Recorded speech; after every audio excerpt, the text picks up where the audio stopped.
When we first decided to proceed with building a new library, our framing principle was clear. We wanted the best that we could afford. When we looked at our budget and started discussing how much a library we could build, the Friends of the Los Gatos Library Organization stepped up and said, "Let us help." The Friends committed to raising $2.1 million to pay for all of the furniture, fixtures, and equipment for the new library.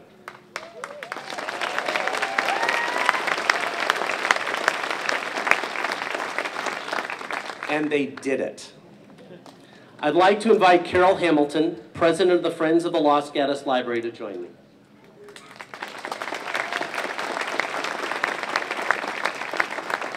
Carol, the Friends took on a big challenge when they said that they would raise this much money in 3 years, especially during a time that has become known as the Great Recession.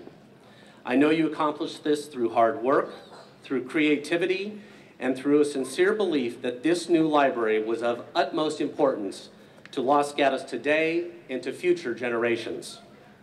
The generosity of our local businesses, residents, and foundations was impressive, including several who invested more than $10,000 in this library, and one, the Valley Foundation, who contributed $500,000 themselves.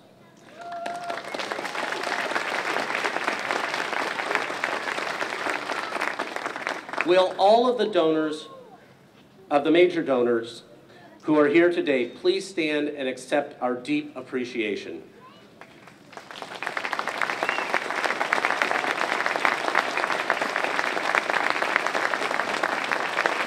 Thank you so very much. But everybody contributed. Would everyone else here who made a donation to the library please raise your hand and accept our thank yous. Thank you to each and every one of you for what you have done for our community. Carol, on behalf of the Town Council, I'd like to express our thanks to the Friends for leading and completing this outstanding, successful fundraising effort, thank you, for our community. Well, you're going to see what this is. Make sure I get the right side. I'll let you hold that. Kim, yeah, we can do it.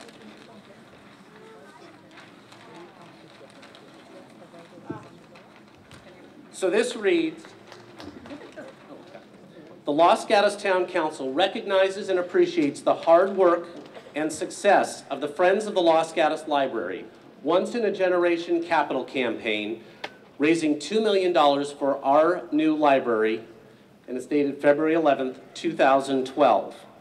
A plaque with these words will be placed in front of the library to recognize the critical role of the Friends in making this library a once-in-a-generation achievement.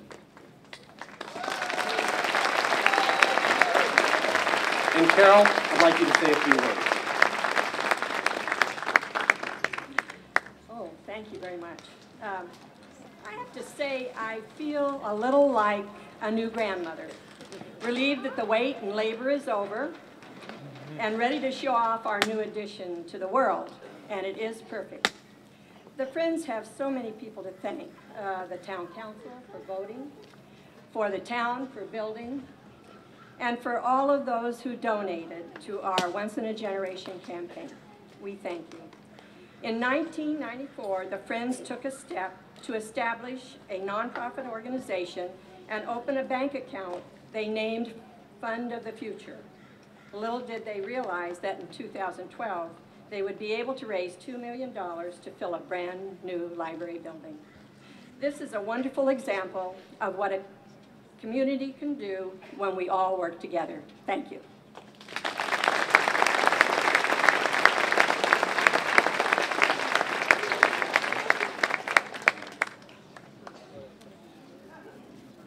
The sun's coming out. Well, we'll hope it keeps coming. It's a time to shine. Well, the time has come to say a few words about what this means for the town of Los Gatos.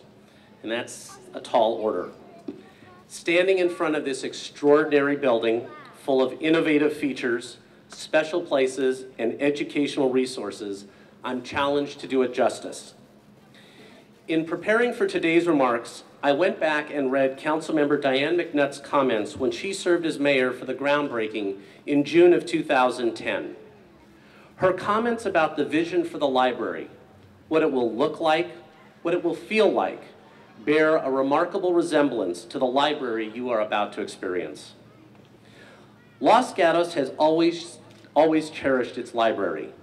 From the time in 1898, when the library reading room was housed in a dry goods store in a building on stilts next to the Main Street Bridge, to the Carnegie Library on University Avenue in the early 1900s, to the library just across the way that has been a cornerstone of this Civic Center since the 1960s.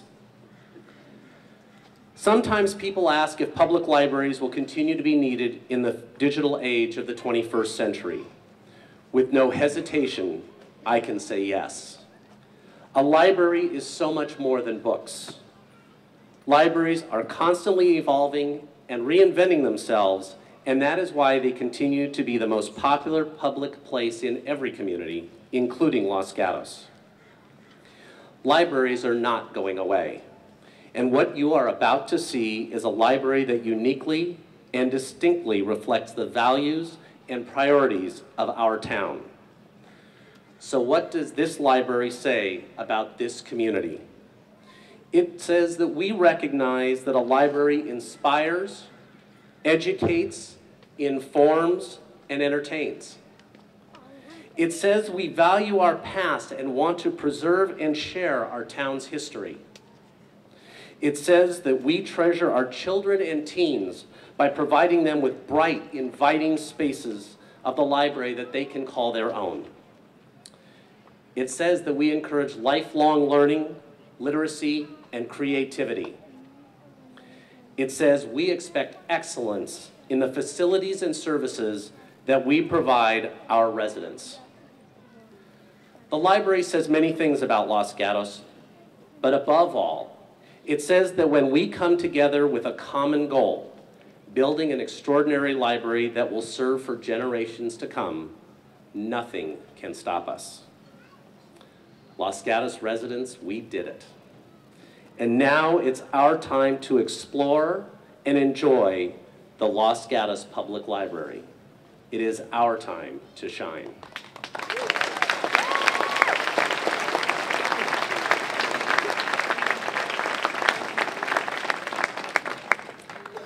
Thank you, Mayor Rice. As the mayor mentioned, the town of Los Gatos encourages knowledge and creativity. And now it's my great pleasure to introduce the Los Gatos Poet Laureate. Her name is Parthenia Hicks. She's marked 2 other special occasions for the new library, if you were at the groundbreaking and the time capsule ceremony. And now, all with original commemorative poems. So today, she's going to honor the most exciting occasion of all with her poem, Rare Volumes. Parthenia?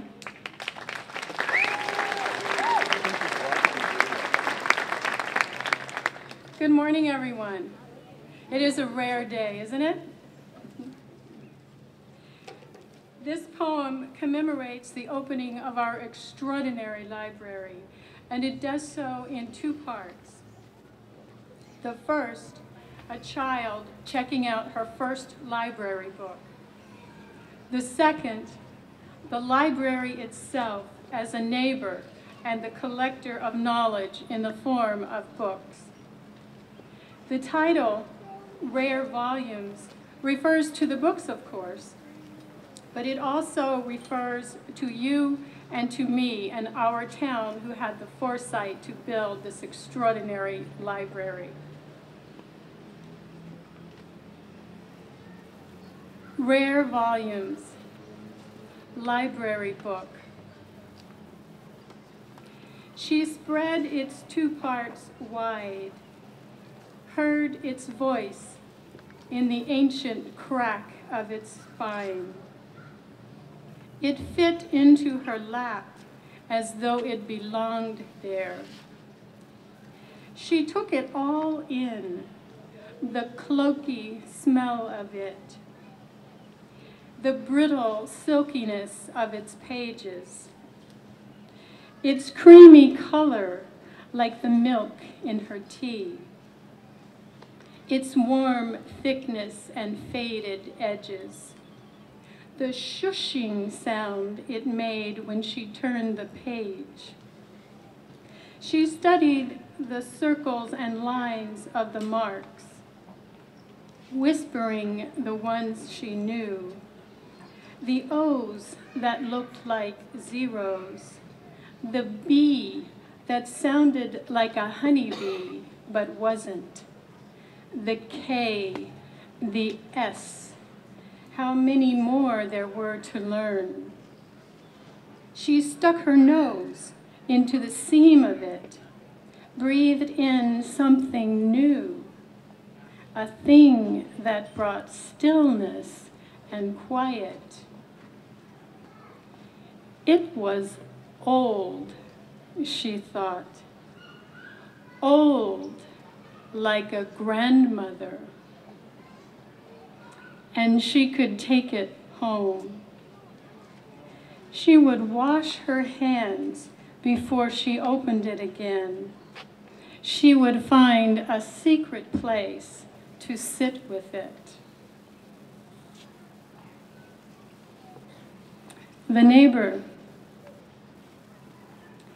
just up the road from Poets Canyon, around the corner from Main Street, she beckons like an honorable neighbor, one you want to greet in the breaking light of a misty morning, one you suspect might give you infinite shelter.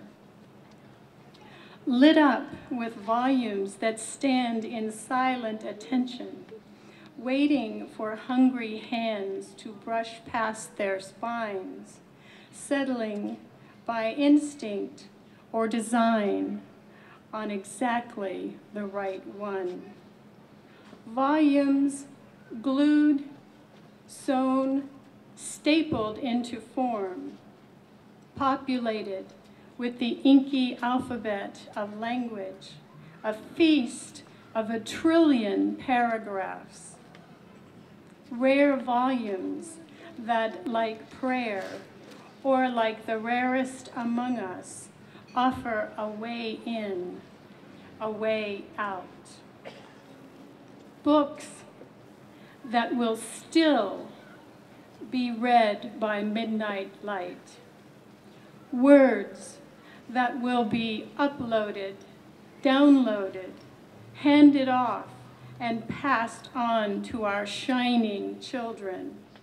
Those wildly blooming daisies, those lightning rods of imagination, those minds that crack open to let the light in, the light